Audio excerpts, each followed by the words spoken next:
ইউসুফ মিগুয়েলের জুটিতে প্রথম ম্যাচেই ইস্টবেঙ্গল বড় ব্যবধানে জিতেছে। এবার ইস্টবেঙ্গলের লক্ষ্য হচ্ছে দিল্লিকে হারিয়ে পয়েন্ট টেবিলের 1 নম্বর পজিশনটাকে ধরে রাখার। তো সেক্ষেত্রে অ্যান্টন ইউসুফকে নিয়ে কীরকম পরিকল্পনা রয়েছে অস্কারের, দিল্লি কীরকম পরিকল্পনা নিয়ে তাদের দলকে খেলাতে চলেছে, তাদের প্লেয়াররা কীরকম রয়েছে, বিদেশি প্লেয়াররা কীরকম পারফরমেন্স করছে, ইস্টবেঙ্গল এই ম্যাচে ঠিক কীরকম পরিকল্পনায় যেতে চলেছে, দুই দলের শক্তি দুর্বলতা এবং নতুন সময় তোমরা এই ম্যাচটা কিভাবে দেখবে সমস্তটা নিয়েই আলোচনা রয়েছে এই ভিডিওতে। ইন্টারেস্টিং ভিডিও হবে, শুরু থেকে শেষ পর্যন্ত দেখো। ভিডিও ভালো লাগলে লাইক শেয়ার করে দিও, আর যারা চ্যানেলে প্রথমবারের জন্য এসেছো মনে করে চ্যানেলটাকে সাবস্ক্রাইব করে নিও, তাহলে প্রিয় দলের খেলার সমস্ত আপডেট তোমরা এখানে পেয়ে যাবে। তো চলো আর দেরি না করে ভিডিও শুরু করা যাক। সবার প্রথম যদি আমরা এই দিল্লি দলটাকে নিয়ে কথা বলি, যেটা কিন্তু হায়দ্রাবাদের ছোট ভাই বলতে হয়, কারণ হায়দ্রাবাদ এফসি দলটা ভেঙেই তৈরি হয়েছে দিল্লি, এবং সেখানে কিন্তু হায়দ্রাবাদের বেশিরভাগ প্লেয়াররাই রয়েছে। তো দিল্লি দল কিন্তু তারা প্রথমবারের জন্য আইএসএল খেলছে নতুন নামে নতুন জায়গা থেকে। তো প্রথম ম্যাচেই কিন্তু তারা বেঙ্গালুরু এফসির বিরুদ্ধে 2-0 গোলে ম্যাচ হেরেছে, এবং ইস্টবেঙ্গল তারা প্রথম ম্যাচ এবং আইএসএলের ইতিহাসে প্রথম ডেবিউ ম্যাচ বলতে গেলে এই সিজনেই এমন হলো যে ইস্টবেঙ্গল প্রথম ম্যাচ জয় পেয়েছে। তো দুটো দলের কিন্তু প্রথম ম্যাচটা দুরকম গেছে। তো সেক্ষেত্রে এই স্পোর্টিং ক্লাব দিল্লি বা এই দিল্লির দলটার জন্য কিন্তু এই বছরের লিগটা অত্যন্ত কঠিন হবে, কারণ এই বছরের রেলিগেট রাউন্ড রয়েছে। যারা শেষ পজিশনে শেষ করবে তারা কিন্তু বাদ চলে যাবে আইএসএল থেকে, তাদের কিন্তু ইন্ডিয়ান ফুটবল লিগ খেলতে হবে, সুপার লিগ নয়। তো সেক্ষেত্রে তাদের কিন্তু চ্যালেঞ্জ থাকবে যে ভালো কিছু করার, এবং তাদের দলে কিন্তু ইন্ডিয়ান প্লেয়ারদের মধ্যে কিছু এক্সপিরিয়েন্স প্লেয়ারদের নেওয়া হয়েছে, কিছু বিদেশি প্লেয়ারদের নিয়ে কিন্তু তাদের দল তৈরি হয়েছে।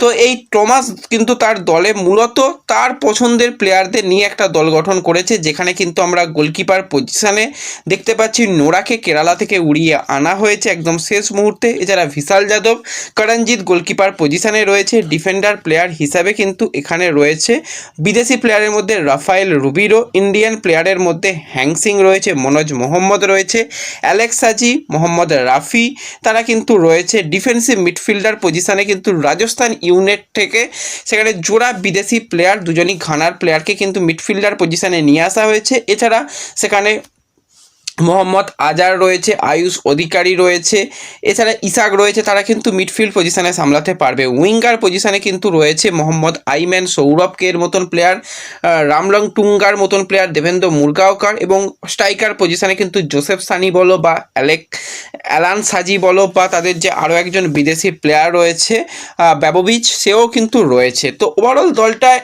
প্লেয়ার তো রয়েছে, কিন্তু সেই রকম এক্সপিরিয়েন্স প্লেয়ার বা ফার্স্ট লেভেলের প্লেয়ারে থাকার মতন কিন্তু প্লেয়ার নেই। তবু কিন্তু তারা প্রথম ম্যাচে একটা ভালো ফাইট দিয়েছিল বেঙ্গালুরুর বিরুদ্ধে, একদম শেষের দিকে একটা গোল হজম করেছিল, যেখানে কিন্তু সুনীল ছেত্রী যে গোলটা করেছিল দারুণ গোল, এবং তার এক্সপিরিয়েন্স দিয়ে কিন্তু সেই গোলটা বার করেছিল। এছাড়া বেঙ্গালুরু প্রথম যে গোলটা পেয়েছিল সেই গোলটা কিন্তু যে পুরো বেঙ্গালুরু একতরফা খেলে গেছে সেরকমটা নয়। স্পোর্টিং ক্লাব দিল্লি কিন্তু বেশ কিছু জায়গায় যথেষ্ট চ্যালেঞ্জ দিচ্ছিল, বিশেষত দুটো যে তাদের সাইড ব্যাক তারা কিন্তু যথেষ্ট ভালো পারফরমেন্স করেছে।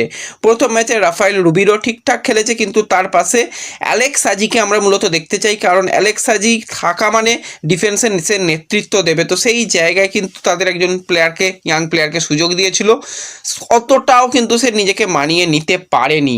এছাড়া মিডফিল্ড প্লেয়ার হিসাবে মোহাম্মদ আজারের থেকে আমি বলবো মিডফিল্ড প্লেয়ার হিসাবে কিন্তু সেখানে যদি খেলানো হয় আয়ুষ অধিকারীকে, সে কিন্তু আরও বেশি ডমিনেট করতে পারে।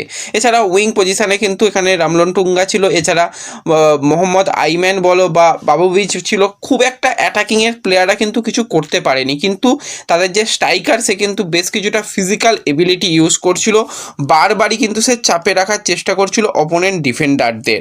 তো এক্ষেত্রে কিন্তু ইস্টবেঙ্গলকে এই জায়গাগুলোতে সতর্ক থাকতে হবে।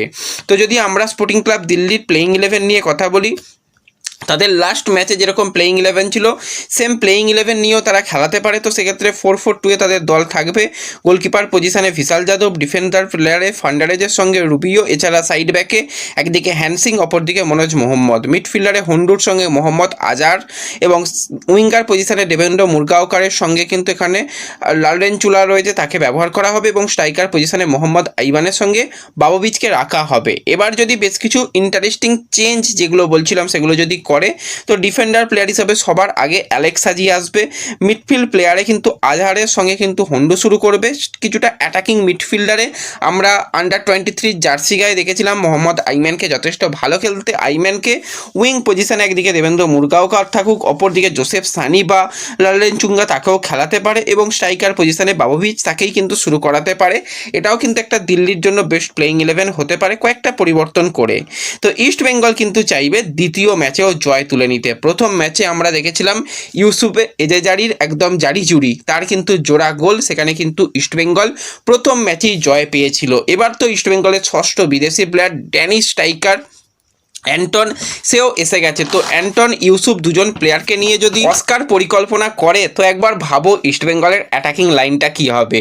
বিপিনকে সামলাবে, এডমন্ডকে সামলাবে, ভিষ্ণুকে সামলাবে, নাকি ইউসুফ বা অ্যান্টনকে সামলাবে। তো সেক্ষেত্রে এই রকম যদি ইস্টবেঙ্গল একটা মেন্টালিটি নাবে যে আমরা ভাই এমন খেলবো যেখান থেকে আমরা প্রথমেই গোলের জন্য ঝাঁপাবো, সাথে গোল যদি হজম করি সেটাও পরের কথা, কিন্তু আমরা গোলের জন্য ঝাঁপাবো।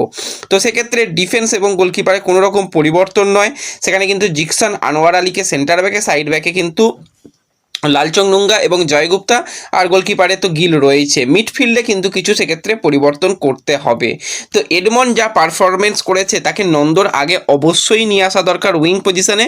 অপরদিকে বিপিন এবং ডিফেন্সিভ মিডিও হিসাবে কিন্তু মোহাম্মদ রাশিদ, তার সাথে মিগুয়েলকে রাখা হোক এবং আপ ফ্রন্টে আমি তো প্রথম থেকেই জোড়া স্ট্রাইকারকে দেখতে চাই। ইউসুফ তো খেলবে, কোনো রকম অসুবিধা নেই, প্রথম থেকেই কিন্তু অ্যান্টনকেও নামিয়ে দেওয়া হোক।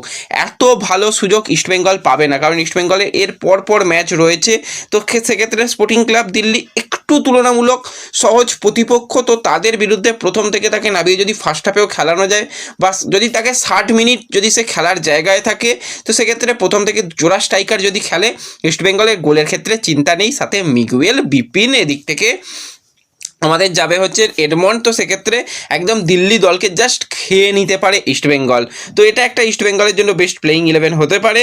এছাড়া যদি মনে করে যে কোচ যে না আমি একটুখানি আরও অ্যাটাকিং ফুটবল খেলবো বা যদি আমি একটু অন্যরকম ফরমেশানে খেলবো, তো সেক্ষেত্রে 3 ডিফেন্সে চলে যাক। সেখানে জিকসানকেও মিডফিল্ডে, জিকসান রাশিদ মিডফিল্ড সামলাক এবং সেক্ষেত্রে মিগুয়েলকে ফ্রি রোল দিয়ে দেওয়া হোক যে তুমি তোমার মতন খেলো এবং আপফ্রন্টে জোড়া স্ট্রাইকার। তো এই দলটাও যদি ইস্টবেঙ্গল খেলায় তো সেক্ষেত্রে ইস্টবেঙ্গলে কিন্তু গোল পেতে কোনো রকম সমস্যা হবে না এবং ইস্টবেঙ্গল যেই রকম অ্যাটাকিং ফুটবল খেলছে সেই ফুটবলটাই খেলতে হবে, কারণ গোল ম্যাচ জেতাবে এবং ভালো রেজাল্ট করতে হবে, তবেই কিন্তু লিগ শিল্ডের দৌড়ে ইস্টবেঙ্গল থাকতে পারে। তো এক্ষেত্রে কিন্তু ইস্টবেঙ্গল এই ফরমেশনগুলো ট্রাই করতে পারে 3-5-2 বা 4-4-2। এক্ষেত্রে কিন্তু ইস্টবেঙ্গল অনেক বেটার কিছু করতে পারে আমার তো মনে হয়। এছাড়া যদি আমরা ইস্টবেঙ্গলের এই ম্যাচটা নিয়ে কথা বলি, তো 21শে ফেব্রুয়ারি ইস্টবেঙ্গল এই ম্যাচটা খেলবে যুব ভারতীতে বিকেল 5টা থেকে কিন্তু খেলা রয়েছে, সন্ধ্যা 7:30 নয়। এবার কিন্তু যে কয়েকটা ম্যাচ ইস্টবেঙ্গল খেলবে পরপর বিকেল 5টা থেকে খেলা রয়েছে। তো নতুন সময়ে ম্যাচ, একটুখানি এই নতুন সময়টা তোমরা মাথায় রেখো।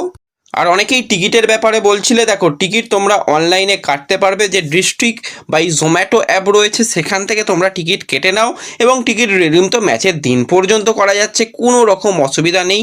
টিকিট কাটো, মাঠে যাও, গিয়ে টিমকে সাপোর্ট করো এবং দ্বিতীয় ম্যাচেও ইস্টবেঙ্গলের জয়ের ক্ষেত্রে কিন্তু তোমাদের একটা সাপোর্ট লাগবে। প্রথম ম্যাচে 18,000-19,000 মতন সমর্থক হয়েছিল, যেটা মোহনবাগানের প্রথম ম্যাচের তুলনায় 10,000 সংখ্যাটা কম।